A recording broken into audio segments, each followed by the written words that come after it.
Binyamin Afriyat vous emmène sur le chemin des prophètes. Bonjour les amis, c'est Binyamin Afriyat. Alors, est-ce que c'est de la paracha ou de la haftara que nous allons parler ? Eh bien des deux, car sur le chemin des prophètes, votre émission, les deux sujets sont intimement liés. Enfin, je dis ça comme je le dis à chaque fois, mais il faut savoir que pour cette paracha encore, nous n'avons pas nécessairement de lien apparent entre la haftara et la paracha.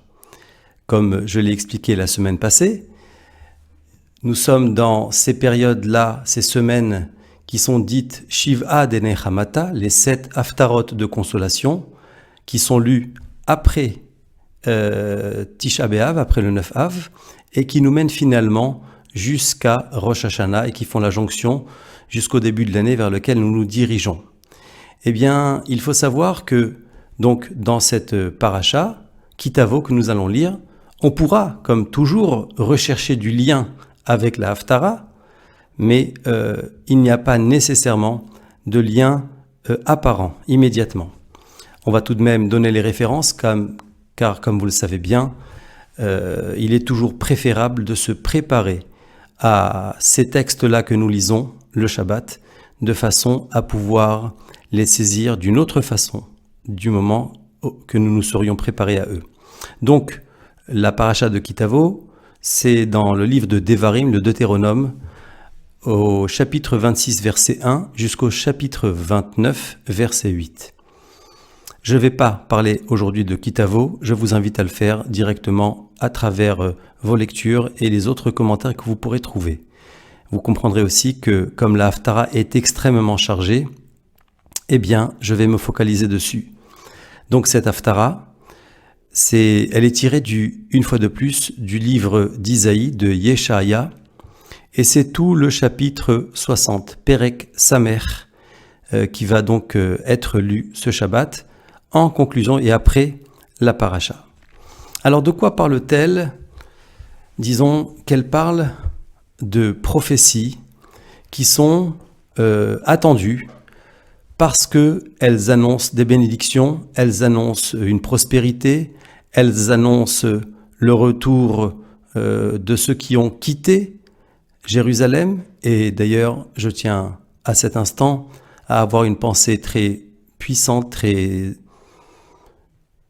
j'en perds les mots, pour nos otages, pour que nous puissions très vite les retrouver, autant que possible tous, en bonne santé, et le retour du calme dans la région.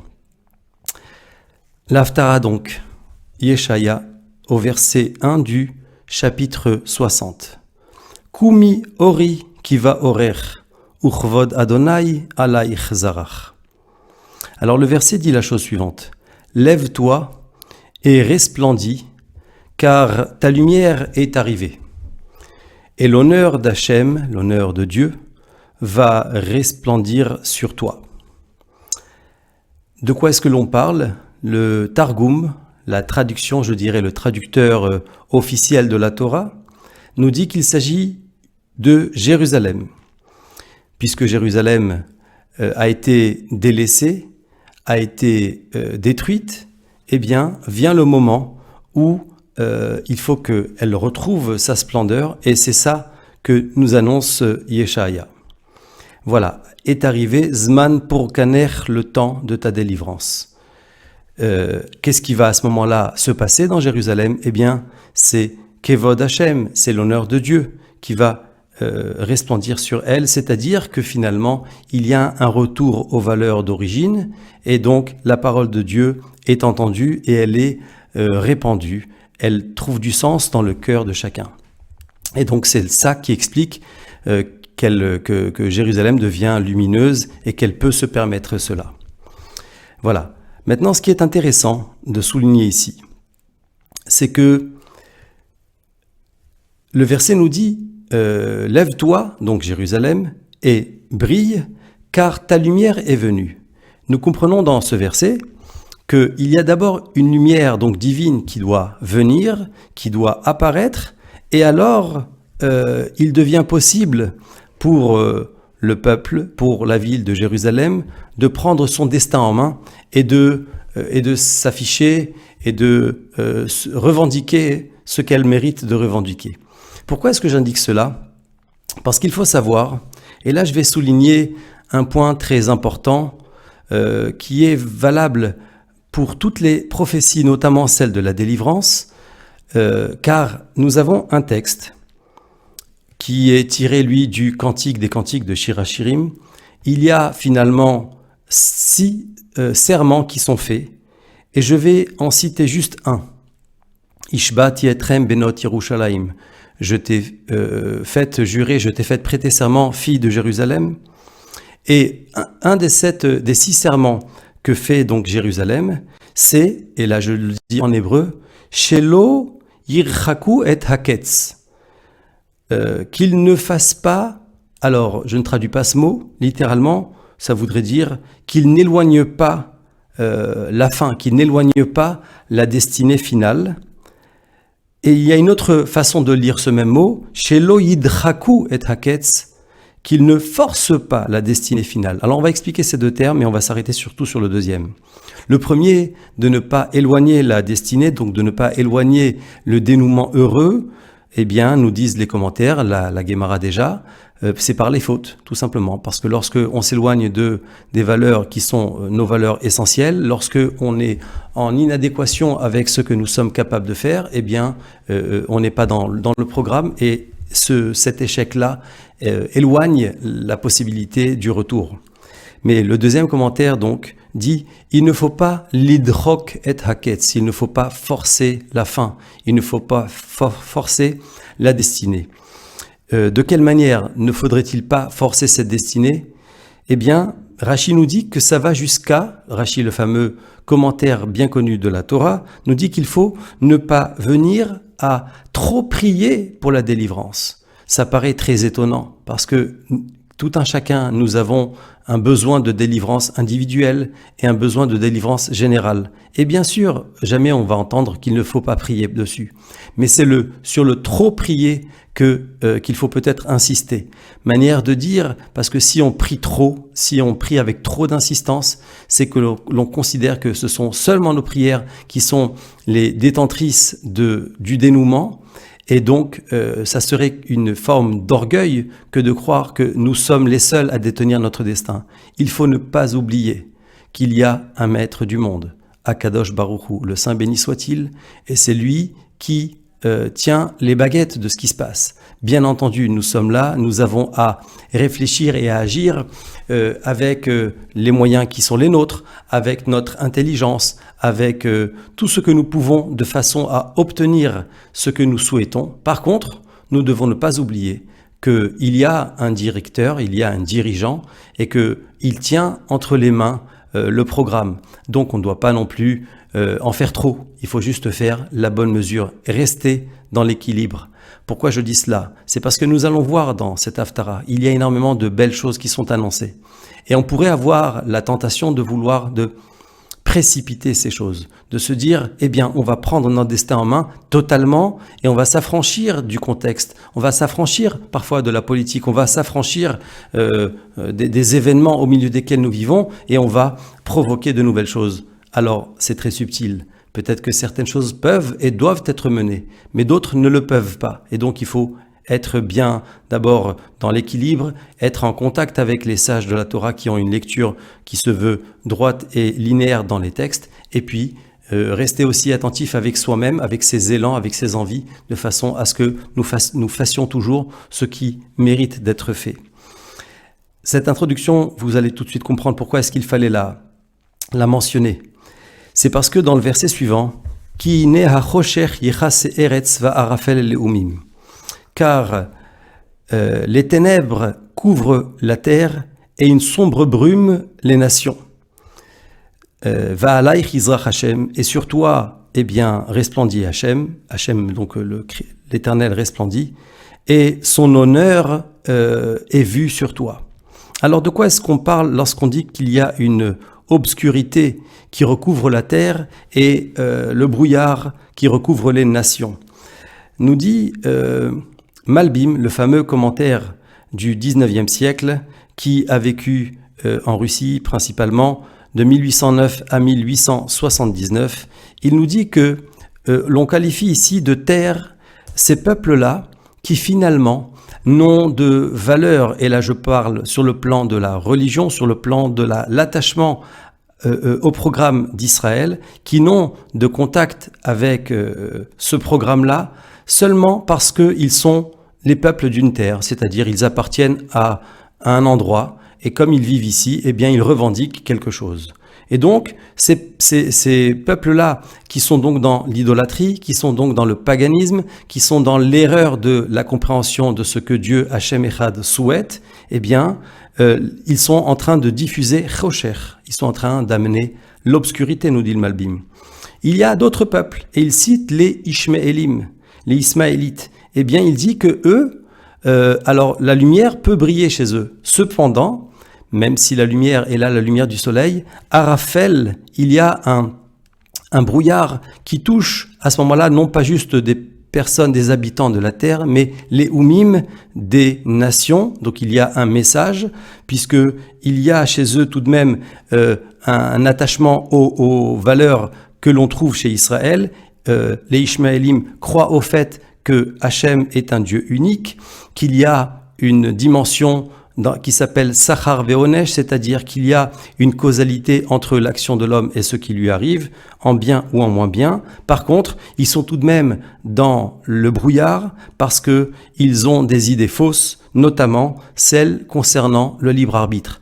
On sait combien la notion de libre arbitre est présente et nécessaire dans le fonctionnement même du judaïsme, sans quoi rien ne peut se comprendre. Et lorsque l'on va refuser cette possibilité du libre arbitre et donc d'une certaine manière tendre vers une sorte de déterminisme à partir duquel on ne peut pas s'en sortir, eh bien croire cela, c'est amener le brouillard. Donc même ceux-là, même donc les autres peuples et les Ishmaélim, eh bien ça va dégager, ça va partir, puisque va venir la lumière de Dieu, et les peuples, les rois vont pouvoir à cette lumière-là voir ce resplendissement. Alors, Ve'al Chogoim Leorech, nous dit le verset, au verset 3, et des peuples marcheront en suivant ta lumière, et d'autres, je suis en train de me répéter. Verset 4, Sei saviv enaich, lève tes yeux alentour et regarde. Les voilà qui s'assemblent tous et viennent à toi. Tes fils arrivent de loin, avec tes filles qu'on porte sur les bras. Ce verset, il est tellement porteur d'un espoir qu'il y ait le retour de ses fils et de ses filles exilés, de ses fils et de ses filles capturés, qu'ils reviennent vite et le plus vite possible. Nous dit le verset suivant, Az tir'i venahart, au verset 5, à cette vue, tu seras radieuse. Ton cœur battra d'émotion et se dilatera. Alors, le verset, là, je l'ai interrompu au milieu, emploie deux termes, ou fahad verachav levaver. Alors, on va le dire comme ça, et je vais citer deux commentaires. Pahad, ça veut dire la peur, et rachav levaver, c'est l'élargissement du cœur.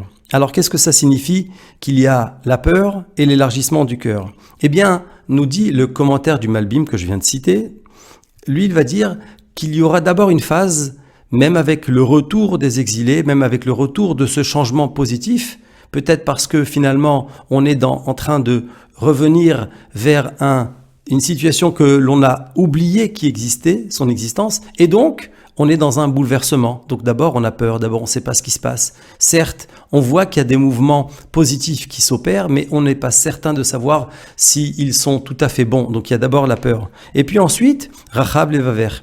Lorsque par la suite, on se rend compte que finalement, non, c'est bien. Finalement, le positif a lieu. Alors, le cœur s'étend, le cœur s'élargit. Donc d'après le Malbim, il y a là comme deux phases, même qui interviennent avec le retour des exilés. Pour par contre le Ibn Ezra, eh bien, il cite le fait qu'il y a Pachad et Rachav Laev, c'est-à-dire la peur et ce cœur qui s'élargit. Eh bien, ces deux sentiments sont là en même temps. Donc il y a une sorte finalement de retenue. On ne peut pas être totalement joyeux.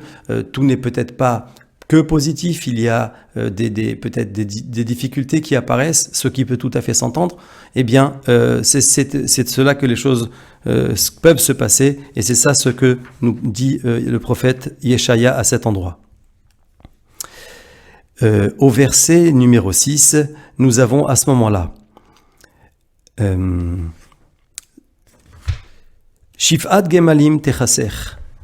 Tu seras inondé d'une multitude de chameaux, de dromadaires, partis de Midian et d'Epha. Donc on a ici quelque part les symboles de certains peuples qui ont été dans ces contrées-là qui s'appellent l'une Midian, l'autre Epha, et ils vont venir de Saba. Qu'est-ce qu'elles vont faire, ces nations? Qu'est-ce que vont faire ces peuples qui seront d'abord partis? Ils vont venir amener de l'or et de l'encens. Pourquoi faire? Pour proclamer, nous dit le texte, les louanges de l'Éternel. C'est-à-dire qu'il y a donc là un retour, et je ne vais même pas seulement parler d'un retour, on va parler d'une compréhension, on va parler d'une prise de conscience qui va se faire parmi les peuples, et à ce moment-là, donc, ils vont venir d'un élan, chacun le sien, pour pouvoir faire finalement des sacrifices, pour pouvoir faire des éloges et des louanges à Dieu. Ils vont amener, alors les brebis de Képar, Kolson Kedar, les brebis de Kedar vont aussi revenir à toi, c'est au verset 7, elles vont s'entasser dans tes murs, les béliers de Nevayot, etc. Donc nous dit encore le prophète, différents peuples qui vont venir et qui vont apporter leurs oboles, leurs offrandes, de telle façon à ce que se glorifie ma glorieuse maison. Donc à ce moment-là, eh bien, il y a un retournement de situation qui est complet, et donc on se dirige vers quelque chose que l'on attend en réalité tous les jours, puisque je rappelle que 3 fois par jour, à la fin de la prière, nous disons Yehi Ratson Sheibane Bet Hamikdash Bimhera Be'amenu, que se construise le Bet Hamikdash, que se construise le sanctuaire rapidement de nos jours et le plus vite possible, afin que nous puissions reprendre la main sur ce service qui a été perdu et qui pour le moment est commué en prière seulement. Eh bien, alors on va poser des questions, c'est au verset 8. Qui sont ceux qui arrivent comme des nuées, c'est-à-dire, comme on le voit bien, les nuages se forment et se dissipent rapidement. Qui sont ceux qui arrivent, etc., comme des yonim, comme des pigeons dans leur pigeonnier, etc. Donc une manière de dire que le changement, le mouvement se fait rapidement. Donc on s'interroge, on est là un petit peu peut-être dubitatif, on ne sait pas exactement qu'est-ce que ça signifie, car pourquoi? Parce que le verset 9 nous dit, alors à ce moment-là vont venir des îles, ils vont se réunir, les bateaux de Tarshish, de Tars, vont revenir Barishona en premier. Pourquoi faire? Les Havi Banaïch Merachok, pour amener tes fils de loin. Donc, ils vont ramener les captifs, ils vont ramener ces personnes qui ont été pris, qui ont été enlevées. Peut-être on peut aussi dire qu'ils vont revenir avec ces personnes-là qui se seront perdues à l'intérieur des nations, qui auront perdu leur lien avec les valeurs essentielles. Eh bien, ça va pouvoir se transformer, se changer avec la prise de conscience générale qui aura lieu, comme on le voit dans ce fameux chapitre de Yeshaya 60, donc d'Isaïe, chapitre 60. Pourquoi faire est-ce qu'ils vont venir? Leshem Hashem Elokaïr. Ils vont venir au nom d'Hachem, ton Dieu. Donc, je reviens sur ce que je disais en début de la Haftara, au début de ce commentaire, c'est que la direction générale, ça sera donc de prendre conscience de ce que Hachem est, ce qu'il est, de ce qu'il répand comme valeur, de ce que le peuple juif qui fait perdurer la parole de Dieu, même dans l'exil, et qui continue de l'exprimer, qui est bafoué, qui est torturé. J'ai une pensée aujourd'hui pour les personnes qui ont perdu la vie à Ramoth, à Jérusalem, dans ce quartier où il y a eu un attentat. Donc, on attaque encore des Juifs parce qu'ils sont Juifs. Je dirais aussi, on les attaque peut-être parce qu'ils sont porteurs du message d'Hachem, et il y a là peut-être une volonté de ne pas voir ces prophéties se réaliser. Mais il est important de comprendre qu'il n'est tout simplement pas possible d'empêcher qu'une prophétie se passe. Pour quelle raison? Tout simplement parce qu'elle a été annoncée par les prophètes qui sont les serviteurs d'Hachem, détenteurs de la parole de Dieu. Et Hachem ne ment jamais. Il n'est pas possible pour Dieu qu'il dise autre chose que ce qui va se réaliser. La seule question est de savoir, et ça va être cela la toute fin de la Haftara, je vais continuer encore quelques instants, eh bien, de savoir quand cela va se réaliser. Je vais vous le dire tout de suite. La réponse, on ne l'aura pas. On ne pourra pas dire quand est-ce que cela va se passer. Par contre, on est en mesure d'agir et on va voir de quelle façon ça va pouvoir se faire. Je tiens d'ailleurs à dire merci beaucoup à Noah au standard, qui me fait signe que j'ai encore plus que 5 minutes pour être parmi vous. Et comme je ne l'ai pas remercié, avec à côté d'elle une jeune demoiselle qui est peut-être en train de s'intéresser à ce qui se passe ici. Donc voilà, en direct, je vous dis comment les choses se passent. Voilà, c'est aussi comme ça que tout se fait. Nous continuons avec ce qui se passe dans la suite de la Haftara. Eh bien, voilà, au verset par exemple, Kvod halevanon elaich yavo. Au verset 13 nous dit le texte, l'honneur du Liban va venir vers toi. Et là, il cite toutes sortes de bois précieux, notamment le cèdre du Liban bien connu. Et le Malbim relève quelque chose comme si ces arbres-là vont venir d'eux-mêmes. Alors moi, ce que je tiens à dire, c'est que c'est très important de voir cela. Il n'y a pas de la part d'Israël, je parle ici du Ham Israël, il n'y a pas de la part de ce qui est dit dans la prophétie, une recherche, une volonté de précipiter cette destinée. Il n'y a pas d'action qui est menée de façon à aller s'emparer de ces bois précieux pour qu'ils puissent servir au grandissement et à l'embellissement de la maison de Dieu, ce que dit le verset. Non, ces arbres vont venir d'eux-mêmes. C'est intéressant cette idée que dit le Malbim. Qu'ils vont venir d'eux-mêmes, ça veut dire que d'une certaine manière, et c'est très important de comprendre, Dieu, puisqu'il est grand, puisqu'il est le maître du monde, il est tout à fait en mesure de faire que ces prophéties se passent. Alors maintenant, dans ce cas, quel est notre rôle? Quelle est notre place? Quand on lit ces versets, parce que je ne vais pas pouvoir aller jusqu'au bout, comme j'ai prévu de le faire, je suis qu'à la moitié du texte et je vous invite donc à lire la suite pour pouvoir aller jusqu'au bout. Mais comment est-ce qu'on peut finalement aboutir à ce résultat et être le plus utile possible dans l'accomplissement de ces prophéties? Eh bien, c'est tout simple. Nous avons chacun un rôle à jouer. Chacun connaît la place qu'il a. Et je vais dire, chacun doit chercher à comprendre les forces qu'il détient pour pouvoir exploiter et explorer ses forces et en faire quelque chose. Quand on est là de façon optimale à agir pour le bien de l'autre, pour le bien déjà de sa famille, pour toutes les personnes autour de nous, en faisant parfois juste un sourire à quelqu'un dans la rue, à être attentif à ce qui se passe autour de nous, à sortir de nous-mêmes, à réfléchir. Encore une fois, c'est une formule qui est devenue banale, sortir de sa zone de confort de façon à pouvoir faire pour l'autre. Mais en réalité, c'est très important.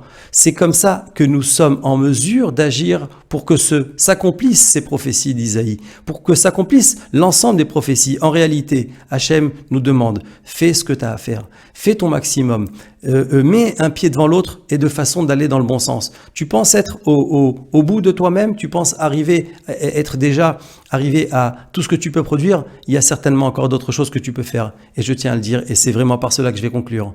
Vous pensez qu'en disant cela à la radio, et ça va être entendu je ne sais encore combien de temps, d'ailleurs si vous le souhaitez, eh bien, vous pouvez indiquer que ces émissions vous conviennent, c'est utile à l'algorithme, eh bien sachez que quand on fait cela, quand on agit pour l'autre, finalement c'est pour nous-mêmes que nous agissons. Donc c'était peut-être par cela que je souhaitais que nous terminions. Soyons tous au meilleur de nous-mêmes.